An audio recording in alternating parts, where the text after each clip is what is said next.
Un poquito sobre la Santa Cena. Ya, este es un tema que habíamos visto, lo vamos a volver a dar. Se llama Santa Cena o simple ritual. Ya, con interrogación. Santa Cena o simple ritual. Y vamos a estar viendo en 1 Corintios 11 en adelante. O sea, del 17, perdón, en adelante. 1 Corintios 11, del 17 en adelante.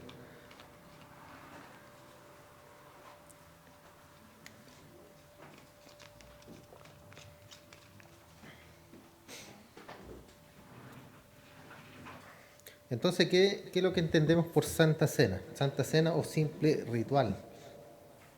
¿Cómo es que se celebra esto hoy en día en la iglesia? Si bien es un mandato que nuestro Señor Jesús nos dejó para que hiciéramos en memoria de Él, ¿cierto? Para que lo recordáramos y para que podamos, para que podamos también, o sea, para recordar, ¿cierto? La muerte, la partida de nuestro Señor cuando Él se entregó por cada uno de nosotros. En 1 Corintios 11, 17 en adelante dice: pero al anunciaros esto que sigue, no os alabo, porque no os congregáis para lo mejor, sino para lo peor. Este es Pablo, ¿cierto?, que está hablando aquí a la iglesia en Corintio. Una iglesia, como todos sabemos, muy desordenada, una iglesia muy carnal también, ¿ya? Y él le está hablando diciendo: pues en primer lugar, cuando os reunís como iglesia, oigo que hay entre vosotros divisiones. Es lo primero que Pablo acá le está diciendo a ellos, que hay entre vosotros divisiones. Usted dirá: ¿habrá divisiones en una iglesia?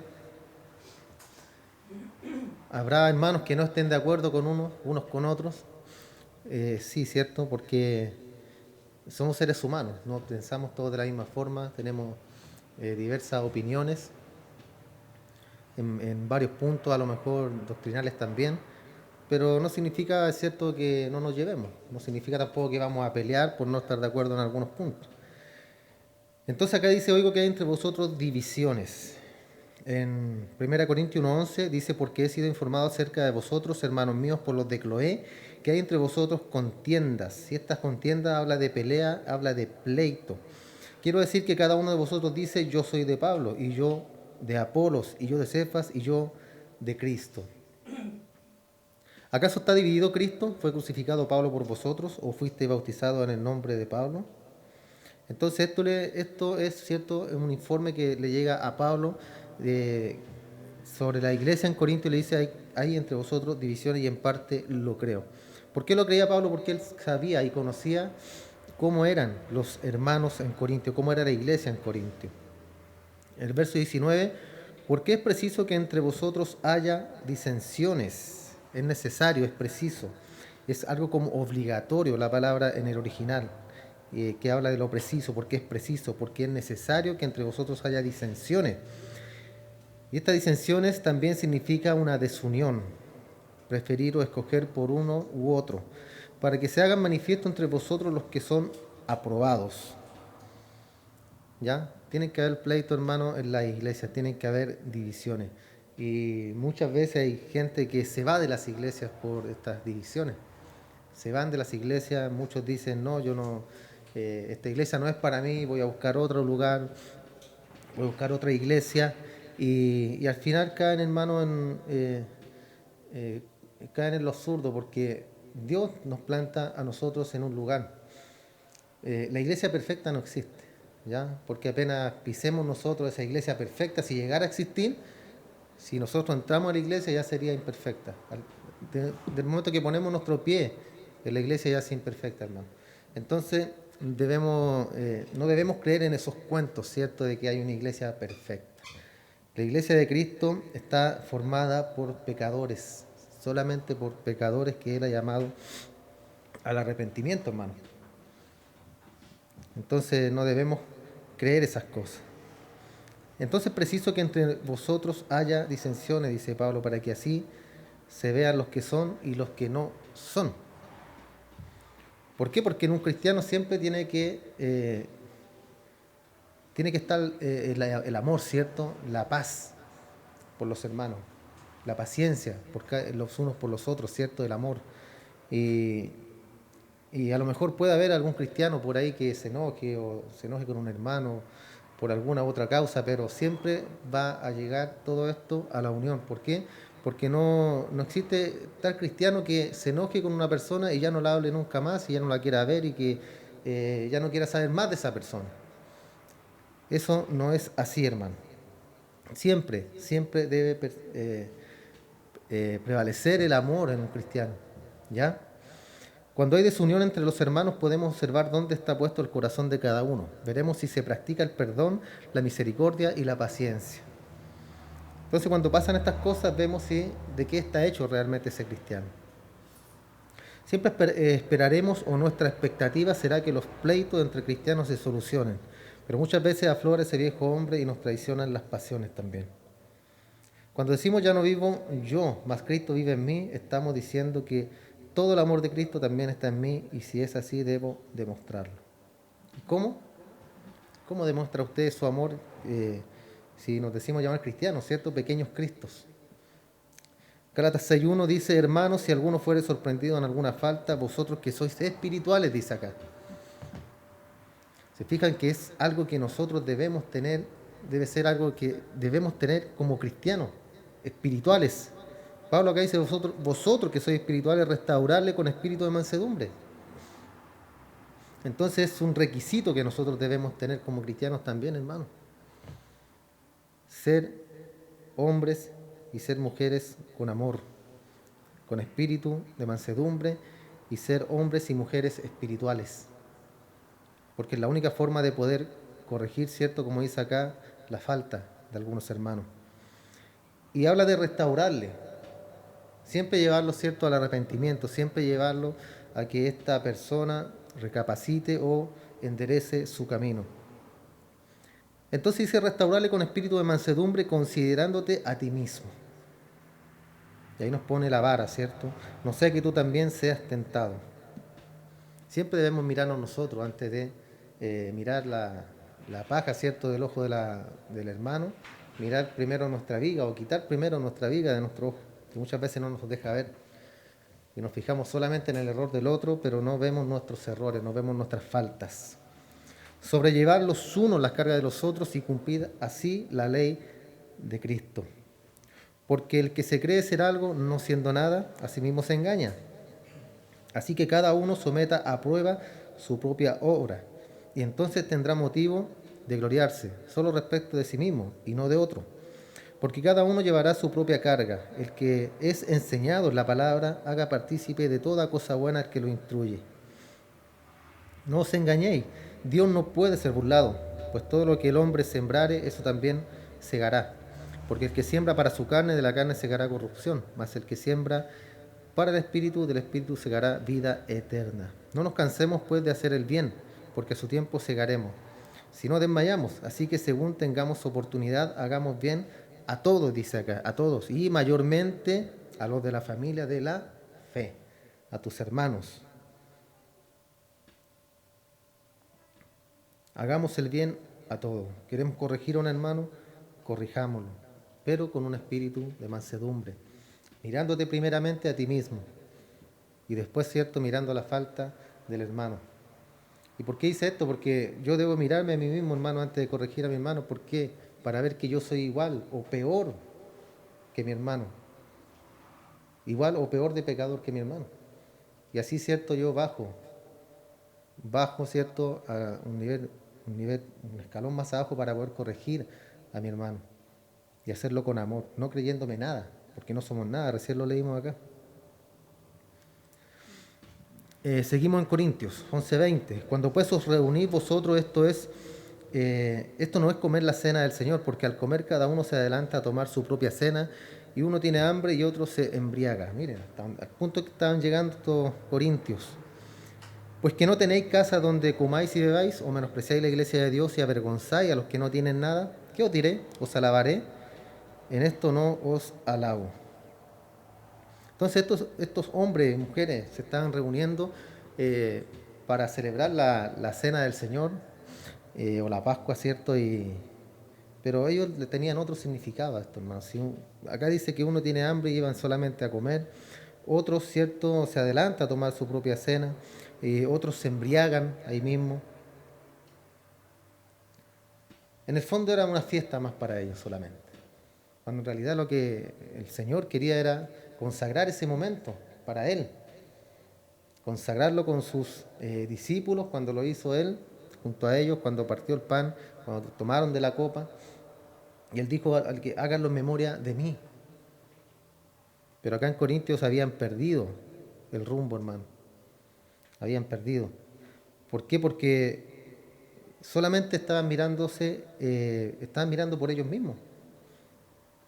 Uno comía, otro se embriagaba. ¿Por qué no tenéis casa donde comáis o donde bebáis? Les dice Pablo. Le habla de que están menospreciando la iglesia de Dios, de que están avergonzando a los otros hermanos, a los que poco tienen, porque ellos llevaban cierto sus cosas, pero era solamente para ellos. Había egoísmo también. Cuando se practicaban estas cenas, todo estaba en común, ¿cierto? Se llevaban los alimentos, se llevaba el vino que se tomaba, pero era en común para todos. Pero ellos no, ¿cierto? Se adelantaban a tomar lo que ellos mismos habían llevado. Eran egoístas. En esto no os alabo, les dice Pablo. Ciertamente había un grupo de personas en la iglesia que se había olvidado del verdadero sentido del cristianismo y de la reunión de los santos. Prácticamente asistían a una reunión social donde podían comer y embriagarse, y solo estaban alimentando la carne y no el espíritu. Pablo nos muestra acá una iglesia carnal, egoísta, egocéntrica, que es lo contrario a lo que debe ser una iglesia. Luego Pablo acá en el 11:23 les enseña el verdadero sentido de la cena del Señor. Dice, porque yo recibí del Señor lo que también os he enseñado, que el Señor Jesús la noche que fue entregado tomó pan y habiendo dado gracias lo partió y dijo, tomad, comed, esto es mi cuerpo que por vosotros es partido. Hacer esto en memoria de mí. ¿En memoria de quién? De mí, lo dice el Señor Jesús. Él es el centro de la reunión, hermano. Cuando nosotros llegamos a este lugar, Él es el centro de la adoración, ¿cierto? Si bien nosotros llegamos a lo mejor afligidos o con alguna petición en el corazón, pero lo principal es que llegamos a ver al Señor, llegamos a adorarle a Él. Y si es su voluntad, ¿cierto?, ayudarnos, Él nos va a ayudar. Si es su voluntad fortalecernos, sanarnos, Él lo hará. Pero el centro de todo esto es Cristo. Partió el pan, tomen, cómanlo, y les dijo, este es mi cuerpo que por vosotros es partido. Literal, hermano. Aunque un poquito más que literal, ¿cierto? Porque su cuerpo fue destrozado, el del Señor Jesús. Entonces dice, haced esto en memoria de mí. Asimismo tomó también la copa después de haber cenado, diciendo, esta copa es el nuevo pacto en mi sangre. Haced esto todas las veces que la bebiereis en memoria de mí, nuevamente lo dice. Entonces, ¿de qué se trata todo esto, hermano? La cena del Señor. Se trata de nosotros, se trata de que nos reunamos, se trata de nuestra necesidad, se trata del Señor, ¿cierto? Se trata de Cristo. Hacer esto en memoria de mí, dijo el Señor, porque yo pagaré por sus pecados y les daré vida. Entonces, cuando nosotros celebramos esta cena, hermano, no debemos hacer como un ritual solamente, sino que, como dijo mi esposa el domingo pasado, ¿cierto?, cuando mandó el mensaje, que había que preparar el corazón para este momento, hermano, porque es un momento donde recordamos la muerte de nuestro Señor, recordamos su sacrificio, recordamos lo que Él hizo por cada uno de nosotros. Así pues, todas las veces que comiereis este pan y bebiereis esta copa, la muerte del Señor anunciáis hasta que Él venga. Y eso es lo que hacemos cuando hacemos esta santa cena. Anunciar la muerte del Señor es mostrarlo a Él públicamente y dar a conocer que Él murió por mí y por todo aquel que en Él creerá. Ese es el significado de la muerte del Señor, anunciáis hasta que Él venga. Mostramos, ¿cierto?, en público, damos a conocer que Él murió por cada uno de nosotros. En el 27 después dice, de manera que cualquiera que comiere este pan o bebiere esta copa del Señor indignamente será culpado del cuerpo y de la sangre del Señor. Y esta palabra, hermano, beber de la copa indignamente, habla de una forma irreverente, de una forma inapropiada. Dice, será culpado del cuerpo y de la sangre del Señor. Y esto habla de la culpa de la muerte del Señor y de aborrecer su sacrificio, tenerlo en poco, así como lo hizo Israel, que aunque vieron al Señor, nunca creyeron en Él.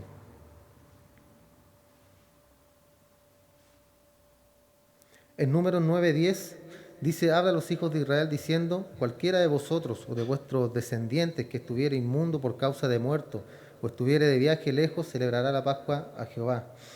En el mes segundo, a los 14 días del mes, entre 2 tardes la celebrará, con panes sin levadura y hierbas amargas la comerán. No dejarán del animal sacrificado para la mañana, ni quebrarán hueso de él, conforme a todos los ritos de la Pascua la celebrarán. Mas el que estuviere limpio y no estuviere de viaje, si dejare de celebrar la Pascua, la tal persona será cortada de entre su pueblo, por cuanto no ofreció a su tiempo la ofrenda de Jehová. El tal hombre llevará su pecado. ¿Se fijan que en el Antiguo Testamento era algo muy serio, hermano? Muy, muy serio. Si bien era un ritual en ese tiempo, pero era algo serio para el Señor y algo que debía cumplirse, algo que debía celebrarse. En 1 Corintios 5:6 dice, no es buena vuestra jactancia, ¿no sabéis que un poco de levadura leuda toda la masa? Limpiaos pues de la vieja levadura para que seáis nueva masa, sin levadura como sois, porque nuestra Pascua, que es Cristo, ya fue sacrificada por nosotros. Así que celebremos la fiesta no con vieja levadura ni con levadura de malicia y de maldad, sino con panes sin levadura de sinceridad y de verdad. Esto habla acá, cierto, que debemos, esta Pascua debemos celebrar, o sea, la cena del Señor debemos celebrarla con un corazón limpio, hermano. ¿Y cómo limpia tu corazón? ¿Cómo lo limpia? Pidiéndole perdón al Señor. Es tan simple como eso, hermano. Tan simple como eso. Reconciliándote, si estás enojado con alguien, reconciliándote con tu hermano, con tu hermana, con quien sea. Teniendo un corazón limpio, teniendo un corazón puro delante de Él. Porque a Él no lo podemos engañar, ¿cierto? A Él no lo podemos engañar, hermano. A lo mejor usted me puede engañar a mí, yo lo puedo engañar a usted, pero al Señor nadie lo puede engañar. Entonces esa es la forma correcta, hermano, de buscar a Cristo en una cena, en una santa cena, con un corazón puro, con un corazón sin levadura, como dice acá, de malicia ni de maldad, sino con sinceridad, sino con verdad. Después seguimos en el 11:28 dice, por tanto, pruébese cada uno a sí mismo y coma así del pan y beba de la copa. Porque el que come y bebe indignamente sin discernir el cuerpo del Señor, juicio come y bebe para sí. Este discernir es examinar. El que come y bebe indignamente sin examinarse a sí mismo.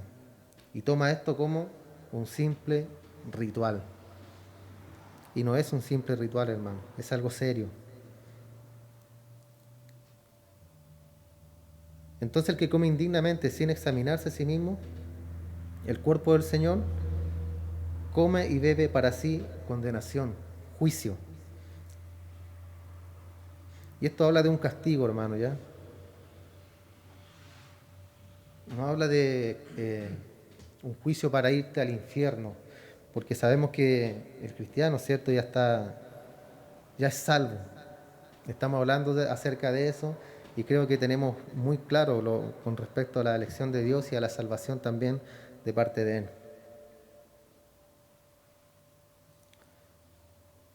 Dice, por lo cual hay muchos enfermos y debilitados. Esto habla de sin fuerza física y espiritual. ¿Por qué? Por comer indignamente, por tomar esto a la ligera, como un simple ritual. Por lo cual hay muchos enfermos y debilitados entre vosotros y muchos duermen. Aunque algunos se quedan dormidos en la iglesia, pero no se refiere a eso. Muchos duermen, es que muchos han muerto. Si pues nos examinásemos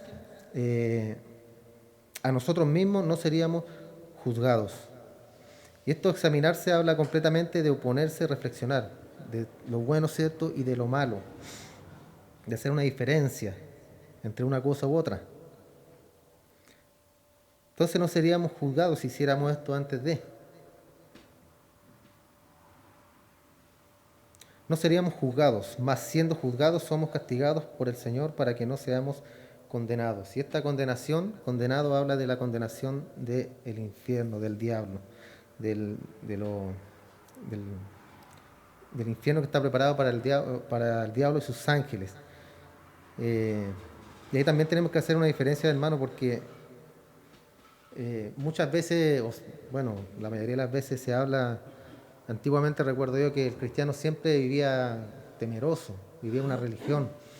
Y uno siempre siendo cristiano, hermano, aún así le daba miedo de irse al infierno.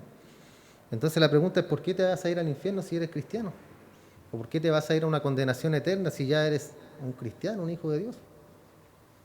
Y muchos cristianos viven con ese temor, hermano, que es un poco absurdo, ¿cierto? Porque si Cristo pagó por ti, ¿cómo te vas a ir al infierno? ¿Cómo vas a ir a una condenación eterna cuando Él pagó por ti un precio para estar con Él en la eternidad?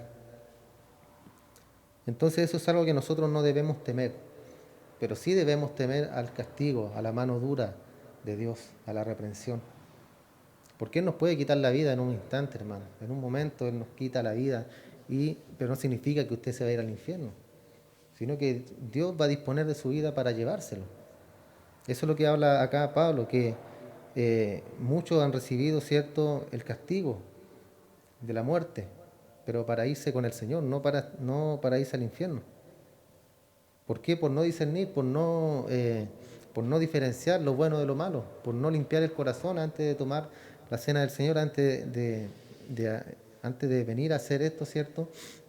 Y no limpiarse, y no tener en su corazón una paz, no tener limpio su corazón. Entonces eso nos puede pasar a cualquiera de nosotros, hermano. Es algo, una determinación que solamente Dios la puede tomar. Está eso en su soberanía también. Por eso debemos tener cuidado, hermano. Si vamos a tomar la cena del Señor, hagámoslo con un corazón limpio, sin levadura, como dice Pablo también. Bienaventurado el hombre a quien tú, Jehová, corriges y en tu ley lo instruyes. Salmo 94:12. Para hacerle descansar en los días de aflicción, en tanto que para el impío se cava el hoyo. Bienaventurado entonces el hombre a quien tú corriges. Y ese bienaventurado es, siéntete feliz, siéntete contento cuando el Señor te corrige y en tu ley lo instruyes para hacerle descansar en los días de aflicción. Ese es el motivo de todo esto. Así que, hermanos míos, cuando os reunís a comer, esperaos unos a otros. Si alguno tuviere hambre, coma en su casa, para que no os reunáis para juicio. Las demás cosas las pondré en orden cuando yo fuere. Entonces, este pequeño estudio, hermanos, sobre la cena del Señor, debe hacernos reflexionar también a nosotros. Ya cuando hagamos, hace tiempo que no hacíamos ya Santa Cena, pero cuando tomemos la cena del Señor, hagámoslo con un corazón limpio, hermano. No tomemos esto a la ligera, no tomemos esto como que hay un pedazo de pan y un poco de vino, sino que es algo mucho más allá, hermano. ¿Por qué? Porque estamos recordando la muerte de nuestro Señor y es algo que Él lo dejó instituido acá y dijo, esto háganlo en memoria de mí. Háganlo en memoria de mí porque Él es el centro de todo esto, hermano. Él es el centro de nuestra adoración, Él es el centro de la cena que haremos ahora, ¿cierto? Él es el centro, lo estamos recordando a Él. Y le damos gracias a sí mismo por todo lo que ha hecho y por el sacrificio que hizo en aquella cruz. Que también muchas veces mencionamos ese sacrificio, pero no vemos la inmensidad de todo esto, hermano. Muchas veces no vemos la inmensidad de lo que significa, la cena del Señor, el sacrificio que Él hizo en la cruz. Lo vemos tan superficial, hermano, como lo muestran las películas, que unos latigazos, unos rajuños, después lo crucificaron, murió, resucitó, pero no es tan así. Hubo un precio, hubo sangre derramada detrás de todo eso, hubo un sacrificio del mismo Hijo de Dios por cada uno de nosotros. Entonces debemos ponernos, ¿cierto?, en ese lugar y tomar esto con seriedad y con amor ante nuestro Señor. Oramos y damos gracias al Señor y vamos a pasar a la cena.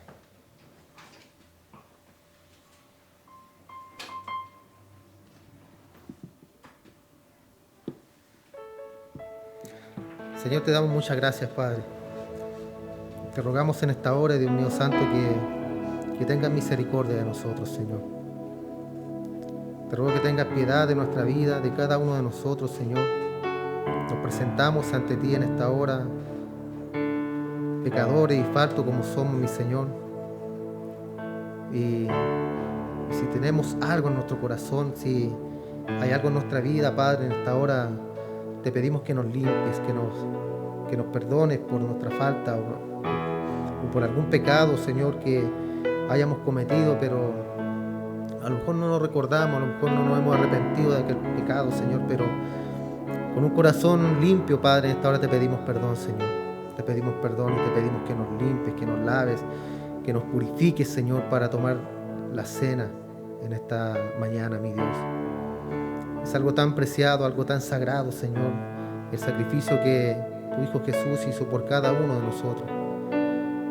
Y por eso queremos ser reverentes, Dios del cielo, reverentes en lo que haremos. Queremos que esta celebración sea un anuncio, como dice tu palabra, de tu muerte, hasta que tú vengas por nosotros, hasta que tú regreses por tu iglesia. Toda la gloria, toda la alabanza es para ti, mi Señor. Todo lo que hemos hecho en el día de hoy es para ti, Padre. La alabanza, la palabra y el recuerdo de la cena, Señor, de tu Hijo, que es lo que haremos ahora. Muchas gracias, mi Señor.